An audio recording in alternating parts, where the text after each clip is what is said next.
Ayan, alright mga pengo. So, warm up ng ating motor. And, yan. Alas 8 ng umaga. Ayan. Tingnan natin yung ilaw. Parang di na kailangan ng MDL eh. Liwanag na, no?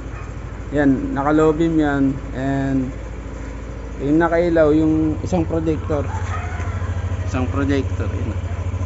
Yan. Ito yung low na ilaw sa projector. Ito yung high beam.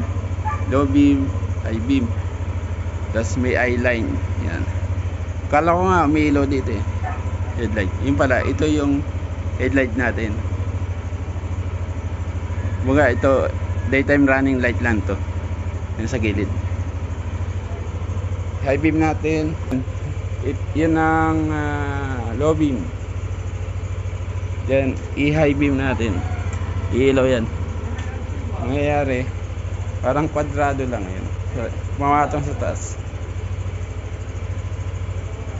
Low beam, high beam, low beam.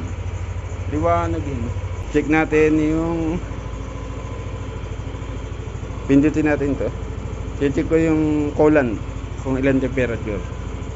Ito, pindutin natin to.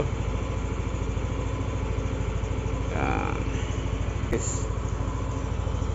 Yun. Ay mag-focus eh. Tapos kung gusto makita yung temperature ng coolant, pindutin natin to. Ito. Yan. Yan na, coolant. Nag-stay siya sa 86 degree. Kanina pa yan. 3 minutes na. Goods.